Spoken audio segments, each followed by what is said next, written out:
ceasefire is holding, basically, in your view, despite what you see. Look, the ceasefire is holding. Now, look, obviously, when you have any ceasefire, you can see violations of it, and that's why we set up this mechanism in the first place, because we knew that there would be potential violations. Just as anywhere in the world, when you see a ceasefire implemented, you see various violations at times. Ultimately, what we don't want to see is the ceasefire breakdown, and we've not seen the ceasefire breakdown. When we get reports of potential violations, we have a mechanism that we put in place with the government of France to look at those potential violations, determine if they are in fact violations, and then engage with the parties to ensure that they aren't repeated.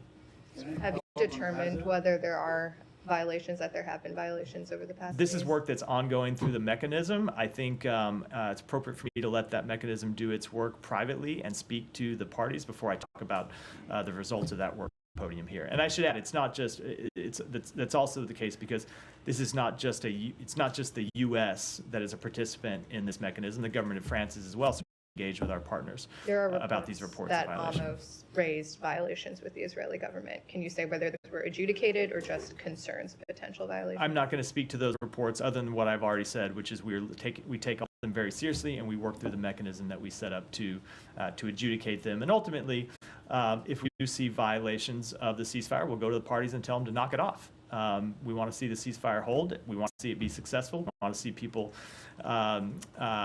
be able to return to their homes in southern Lebanon and northern Israel. Under the terms of the agreement, does the U.S. believe Israel has the right to take kinetic military action if they themselves deem something to have been a violation or a potential threat? Do they have the right to then militarily launch any sort of operation into Lebanon? So, first of all, there's a mechanism, and I think it is, before I get to the broader answer, it's important that the mechanism be allowed to work and determine what are violations and what are not.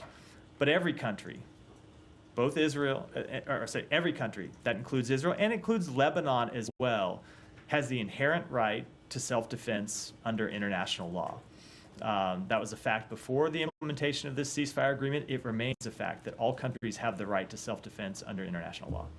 Well, the reason I asked, Matt, is there are reports coming out of Israel now that the Israelis have informed the U.S. that they intend to strike Lebanon in response to the Hezbollah projectiles that were fired earlier today. Does that fit within the confines of the agreement? I am not going to speak to reports of possible action, hypothetical action, and try to from here whether those would violate the ceasefire agreement or not. We're going to have those conversations privately. We have channels set up to do that, and we will hold those conversations not in public but Last in private. question: is that a real channel? Like, could they? Yeah, the mechanism is already up and engaging. We're putting more steps in place to formalize it over the coming days, but it is already up and working. And that mechanism would allow either side to immediately, in real time, call in potential violations? It allows both sides to report potential violations of the ceasefire and allows us and our French partners to engage with them as well. Yeah, Hiba, go ahead. Yes.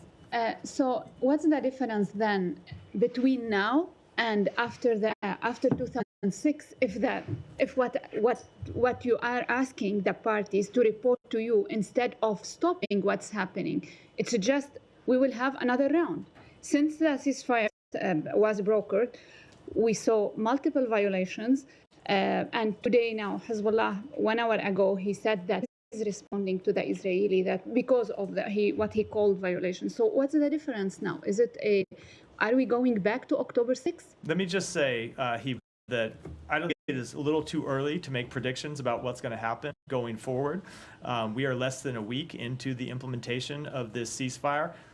In just about every ceasefire in a major conflict around the world, those early days are when it is most fragile and when you are most likely to see violations and risk of violations. And what it is our job to do, along with the government of France, along with other countries, is to engage in the process that we have set up to impress upon both Lebanon and Israel that it is in their interest that this ceasefire hold. And it is in their interest that this ceasefire be fully implemented. Because remember, we are at the early stages in a process that calls for, over the next probably 55, 54 days now, where Israel will fully withdraw all of its troops, something that hasn't happened yet. because we aren't yet at that stage of the ceasefire. For that to work, we have to see a continued broad holding of the ceasefire. We need to see the mechanism work work through its procedures to make sure violations are reported and dealt with as they should be, and that is an important difference from the ceasefire in 2006. And then we need to see Lebanese forces deploy to south of the Litani River in a meaningful way. Also a difference between the ceasefire that was brokered in 2006. So those are the meaningful differences to answer your question. But we are less than a week into this. I think it's a little too early to make judgments about what the future is going to look like. Okay, I want to ask again about Syria. Just be patient. Where I come to you every day, you know I'm going to come to you. Try to hold your horses a second. Just about Syria and the sanctions. I know you've been asked this question and you gave your answers, but since on December 20, either you will renew the Caesar sanctions or not, are you open to lift the sanctions on Assad in condition to cut his relations with the Iranian? This is the question. We have seen no change in behavior by the Assad regime. We have no indication of change in behavior by the Assad regime. Let me just answer the question broadly about all of our sanctions. None of the sanctions that we impose are ever meant to be permanent. We impose sanctions as a consequence for behavior taken by other countries, taken by other entities, taken by other actors. And we want those entities and actors to change their behavior. And anytime a country changes its behavior, we are open to changing our sanctions posture. That's not a statement about Assad. That is a statement about every actor in every country in the world on whom we have imposed sanctions. But that said, we have seen no indication that the Assad regime is prepared to change its behavior, and that's why all of our sanctions remain in place. What if you have guarantees, some of your regional partners telling you that we can guarantee that he will cut relations with us? Are you open? I mean, this statement signals that you are open. No. First of all, I've made very clear the statement did not signal anything. The statement was a broad statement about why we impose sanctions and why we change our sanctions. But we only change our sanctions when countries change their behavior. And we have seen a long history of the Assad regime refusing to engage in the processes outlined for it by the United Nations and continuing to commit violence against its own people, continue to engage with the Iranian regime that supports terrorism around the region. And so because the Assad regime has not changed its behavior, we have not changed our sanctions policy. Now, if it changed its posture, I'm not even going to get into hypotheticals. We are where we are because they have not changed their posture and have shown no indication they plan to do so. Saeed. Thank you. Saeed's going to jump out of his chair, but go ahead. Okay. Is they are ready to forget all Assad regime Absolutely not. history? Absolutely not. Saeed, let me just... Go ahead. Syria, go ahead. I wanted to go to Gaza. You want to, Okay. it's, Two quick questions. I'll let the room work it out. I'm here to take your questions. You want to go on Syria? Okay. All right. First, apologies for interrupting Tima and Tehiba. Don't let that, Saeed. Okay. The former Israeli defense minister says that Israel is carrying ethnic cleansing in northern Gaza. Moshe Ayalon, a very, stalwart Likudnik, and so on. So why is that offensive to you? Why can't you say what Israel is doing is basically ethnic cleansing? So we have engaged with the government of Israel about its actions in northern Gaza. I think those statements refer broadly to the so-called general's plan. I can tell you two things. Number one, they have said to us that's not their policy. And number two, we have made clear to them that that we would fundamentally reject any such policy. I can't speak to the assessments made by a former Israeli military official. I can tell you that when it comes to potential violations of international humanitarian law, something else he raised in his statement, we have our ongoing assessments, and they have not concluded. But most observers see what's going on, and they term it as such. I know you disapprove the word genocide and so on, but a lot of people think what's going on is genocide, especially that the threshold has crossed 45,000 people. So I'm saying that at one point, the U.S. has to recognize what's going on for what it is, right? For what it is. Say, that when you move about 2 million people That is some sort of friendly. Do you disagree? So we have been very clear what we want to see happen in Gaza, and that's everyone who has been forced from their homes. We want to see the opportunity to go back to their neighborhoods and have the ability to rebuild and have support from the international community to rebuild. And we continue to engage, not just with the government of Israel, but with other countries in the region to work to get both a ceasefire, a release of hostages, and a plan for the day after that would ultimately allow those Palestinians who have been displaced to do that. But there seems to be no plan for the day after as far as Israel is concerned. We have not seen it. We have not seen it in statement or in deeds and so on. In fact, yesterday, or the day before, I don't remember, they killed three other workers from the World Central Kitchen, so that Israel shows its intent to deprive Gaza of any kind of aid that goes, under the pretext that they are attacking a militant. I mean, they killed the people that committed October 7th. There were maybe 1,400. They have killed already 45,000 people, and they keep doing this under the guise or the pretext or the claim that there was a militant among those people. So, with respect to that strike, I can't speak to it. I know that they have made the public claim that one of the people killed in that strike was affiliated with the attacks on October 7th, or had been involved in the attacks of October 7th. If that's true, it would of course be extremely troubling. But that said, there were other civilians who died in that strikes, which is why we continue to push for a ceasefire. I can tell you that the Secretary is meeting with Israel's Minister for Strategic Affairs, Ron Dermer, later today here at the State Department, where he is going to continue to express the position of the United States that we need to get a ceasefire, we need to see the hostages released, we need to implement plans for the day after that would allow or would establish governance, security, and reconstruction inside Gaza, and that ought to be an urgent priority, not just for the United States, not just for other countries in the region, but for Israel as well. Would you demand to look at the evidence that Israel claims to have used in killing the kitchen, central kitchen, the World Central Kitchen? It's a Washington-based organization. Look, we think that barring any unique intelligence sensitivities, that's evidence that they ought to make public for the world to see. And you think they will? No, I'm not going to make any predictions about the future. Thank you. Thank you, Mark. Going back to Syria, the U.S. designated terrorist group Tahrir al-Sham controlled almost all Aleppo city. But there are some areas like al-Sharafiyya and Sheikh al-Maqsoud, which these areas are under control of the SDF, the U.S. partners in the region. And there are big violations against the civilians. You mentioned that the U.S. wants to protect the civilians. Even the Secretary Blinken mentioned that in his call with Minister Fidan. So are you going to take any actions to protect civilians in Syria, at least in those areas that under control of the SDF? We're going to continue to make clear to every party and every country who engages with parties inside Syria that they need to do everything possible to protect civilians. Yes. And what are you doing? Are you going to take any action? Because What do you mean action? You have forces there. If these groups are going to those areas that We have forces there to participate in the coalition against ISIS to prevent ISIS from reasserting itself inside Syria. But I can tell you that all of our engagements inside Syria and everywhere in the world, we push every party that we engage with to do everything possible to protect civilians. And there are tons of footage that shows the violations against people, women, and even these militants. They wear the ISIS clothes and they raise the ISIS flag and logos.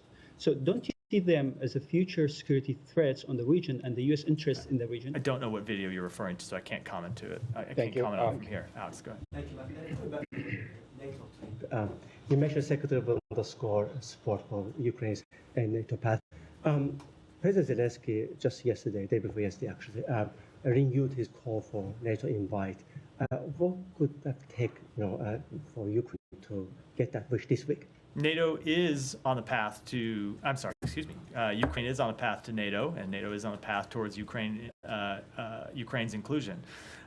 We have made that clear at a number of NATO meetings, and we have outlined the natural steps that Ukraine has to pursue to further strengthen its anti-corruption measures, to implement internal reforms. They have made great progress. There is more work that they need to do, but ultimately their future is in NATO. I'm sure you have also seen President Zelensky's comments on to stop the hostage of the war, to basically discuss to bring the non-occupied portion of Ukraine to NATO as soon as possible. Do you have any comment on that? no, those are comments for him to make, decisions for him to make, I should say, not for the United States. Thank you. We'll move to Georgia, if I may. I want to make sure the records reflect that as we speak, the Georgian Americans outside this building, they're protesting, they're asking for actions. They're asking for similar actions that Baltics took today. The Canadian government also signaled that they're going to come up with sanctions. What is preventing you from announcing sanctions against Ivanishvili and his henchmen? So, Alex, because we've been down this road before, that we do not preview sanctions from this podium. We will, whenever we have sanctions announcements to make, we make them, and I know that you report on them when we do. But even that said, you have already seen us impose sanctions on Georgian government officials. You have seen us impose visa restrictions. You have seen us take other actions to suspend $95 million that we provided to the Georgian government. We have made very clear that we are concerned with the steps that they have taken to move away from the path towards greater integration with Europe that they had been on, and that we know the Georgian people support. But the action you have taken recently, to suspect your strategic relationship with Georgian government, I want to understand what your perspective here is. The Georgians are for days protesting against this government, taking their European pass away from their hands, and they're trying to secure the relationship with the U.S. and with the European Union, and by announcing this suspension of relationship without sanctioning those perpetrators, whose side are you really on? We are on the side of the Georgian people. Okay, sorry. Thank you. Thank you, Matt. I have a question on the Russia, North Korea, and Ukraine. Belosov, Russian defense minister, visited North Korea and met with Kim Jong-un. Kim Jong-un said that he fully supports Russia's territorial integrity, and the defense minister Belosov requested additional support for artillery shells and additional North Korean troops. How do you think this will change the war between Ukraine and Russia? Well, we have already seen North Korea and Russia escalate the war against Ukraine by introducing North Korean forces into Kursk, where they have engaged in direct combat operations against Ukrainian forces. That was a major escalation by the government of Russia that North Korea participated in. We have seen North Korea supply Russia with equipment, materiel, in addition to troops on the ground to support that conflict, and we remain extremely concerned about those actions. That's why you have seen us take steps in recent weeks to bolster Ukraine's defense of its country, and we'll continue to do that. Yeah, the President Zelensky announced yesterday that the Ukrainian military destroyed the North Korean armored vehicles, and that the North Korean soldier died in combat. Does the United States any information on the number of North Korean casualties and wounded? No, we do not, but that said, we have been very clear that any North Korean soldier that was introduced onto the battlefield is, of course, a legitimate target. Since President Trump won the elections, there has been a sense of mistrust in many parts of the world. Europe is worried, many U.S. partners and allies are worried. Even President Biden is worried. He just pardoned his own son, despite previously saying he would not do that. So I wonder if someone would try to bring that into the State Department briefing room, something I in no way can comment on. But are you worried? Am I worried about what? About the world is changing and the midnight threatening tweets about U.S. partners. Look, I don't think it's appropriate for me to comment on the policies of an administration that has not yet taken office. We have one president at a time. I'm glad to stand up here and take questions about President Biden's foreign policy. And presumably, there will be a new State Department spokesperson on January 21 who can take questions about President Trump's foreign policy. But after a series of terrorist attacks, Pakistan is ramping up a military operation against terrorists as more than 1,000 people, including security forces, were killed. Pakistani officials in their meetings with counterparts have requested state-of-the-art technologies such as communication interception tools, aerial surveillance systems, and others.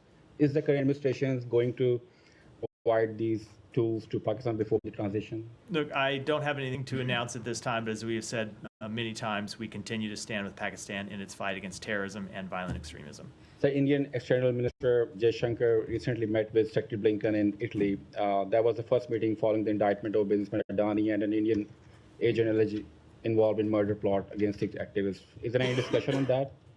I'm not going to get into private diplomatic conversations, but as you've heard us say before, we regularly raise in conversations with our Indian counterparts that case and the concerning implications from it. Yeah, go ahead. On China, do you have new information or updated numbers on North Korean troops deployed in Kursk to fight alongside Russian forces? I don't have any new number to provide other than what we said last week or late in the week before, which is we now seen upwards of around 11,000 North Korean troops deployed in Kursk. And is there any indication that China is taking measures to stop further fueling Russia's war on Ukraine following President Biden and Xi's meeting in Lima? No, we continue to think that they need to do more. And we have been quite clear with them in our engagements that the actions that Russia has taken, both to invade Ukraine, but also to strengthen its security partnership with North Korea, which they needed to do because of the difficult positions they faced at times inside Ukraine, are destabilizing to the region and ought to be things that China should be concerned with, and that they ought to do more to express that concern. They ought to do more to stop the supply of dual-use goods and other technologies that Russia has used to fuel its war machine. We have seen them take some limited steps, but they need to do much, much more. And can you provide more details and names of the PRC citizens released by the U.S. in exchange for the release of 3 Americans wrongfully detained in China last week? And have they returned to China? Have they returned to China? No, look, I cannot, I'm not going to speak to that publicly. Obviously, anyone who has been released has the wherewithal to speak publicly for themselves. I will say that this is something that this administration has really put a lot of focus and a lot of effort into. We have now secured the release of more than 50 wrongfully detained and unjustly detained Americans held around the world. I can tell you that in every meeting Secretary Blinken had with his Chinese counterparts, he raised the cases of Americans who were wrongfully detained in China and pressed for their release. And we were determined to get them released before this administration left office. And we have been able to accomplish that. And now there are no wrongfully detained Americans in China. And we will continue to work to secure the release of any wrongfully detained Americans anywhere in the world. And last one, would it be fair to say that China's travel advisory could return to level 3 if the arbitrary detention or exit bans persist? Of course. I mean, when it comes to determining our travel advisories, we look at the behavior of the countries, and China's travel advisory had gone from a level 2 to a level 3 because we had seen them wrongfully detaining Americans. And that's one of the indicators that you look at to determine what the appropriate level for any country is, whether they are wrongfully detaining Americans. China was, and so they were moved up to a level 3. They are no longer wrongfully detaining Americans, so they've moved back down to a level 2, but it's true for China as it is true for any country in the world, that if they are wrongfully detaining our citizens, we will work to get them back. And of course, it will have an impact on the travel advisories that we issue from the State Department. Yeah, Jane. On the transition, Matt, now that the Trump team says they've signed the MOU, has there been any further engagement between the State Department team and the Trump? There hasn't. We have made clear that we are ready to work with an agency review team when the Trump transition team appoints one. To our knowledge, they have not yet appointed an agency review team, or if they have appointed an agency review team, that team has not yet made contact with the State Department. We are ready, willing, and able to provide support to ensure this is a successful transition, and we'll do that as soon as they appoint a review team. Sean, did you have one? For how that's okay. All right. Yeah. Thank you very much. Thank you very much, Matt. 3 quick questions. I'm going to be brief. In Pakistan, I'm sure you're aware, 12 people have been officially killed during a rally of Imran Khan. At the same time, Rabia news agency had reported 265 deaths in Pakistan in terrorist attacks. In Imran Khan's rally and in these terrorist attacks, majority of the Pashtun people have been killed. I had asked Vidhan a few months ago if State Department could do some because this is one of the best podium and organization which can do like a research paper. Why is it Pashtuns always getting killed? Whether in politics, whether in terrorism. Look, we don't want to see. We want to see any protests be peaceful, and we want to see the government of Pakistan, as is true with any government around the world, to to engage with peaceful protests respectfully, and to deal with them peacefully. And second one, 2020, a very senior U.S. official had committed suicide, and just before his suicide, his articles were published in my newspaper, the Frontier Post, about the his role in Afghanistan, Russia. That story appeared after his suicide was with regard to the Russians paying the Taliban bounties to kill the U.S. soldiers. The Frontier Post believes it was true. Because of my illness in 2020, I could not follow up on that question. Do you still, does this department still have a stand that, yes, that story was true? That the Russian did pay the Taliban bounties to kill the US? With all due respect, that is a story that predates not just my time in this position, but also the Biden administration. I'll have to take it back and you could please give me, just last one, Matt, Yeah. please. Afghanistan just started, their foreign minister just showed video this morning of Tapi gas pipeline, Turkmenistan, Afghanistan, Pakistan, and India. Certainly great for Pakistan-India relationship. But growing Taliban, you also see their growing thing, this Taliban expansionism I've been mentioning to you. Do you agree, do you see now that Talibanism is growing at the same kind of like the Iranian mentality? I mean, you have half of the population of girls without education. That's not Islam. That's just psychic attitude. Do you agree with me on that? Since several months I've been mentioning. Let me just say, I think we have made quite clear our position on the Taliban and the position on the Taliban's abuses of its people, including, of course, women and girls inside Afghanistan. I'll do a few more. I got to go, Ryan. Thank you so much, Matt. Yeah. Can I ask you for a little bit more background on the side letter that the U.S. sent to Israel regarding the ceasefire arrangement with Hezbollah and Israel? What does it allow Israel to do? Look, I don't have anything more I can speak to about the ceasefire agreement, but I will say that a lot of the reporting around the ceasefire agreement tends to treat as news that Israel can exercise what ultimately is a right that every country has. Every country has the right to defend itself against terrorist attacks. Israel has that right. Lebanon has that right. Every country in the world has that right.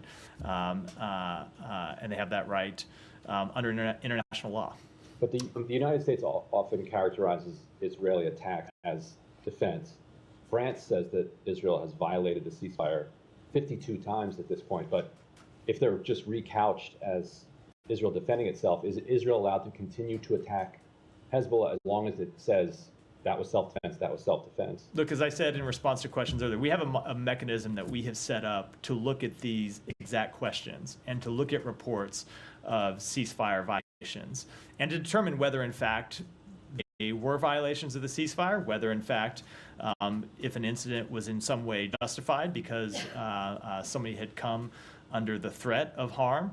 And I'm not going to make those judgments from here before that group has the opportunity to work through these questions. That's why we set it up in the first place, so it could do so in a diligent way, and that's what they're going to do. But that said, we believe that it is in the interest of Israel and Lebanon that this ceasefire hold.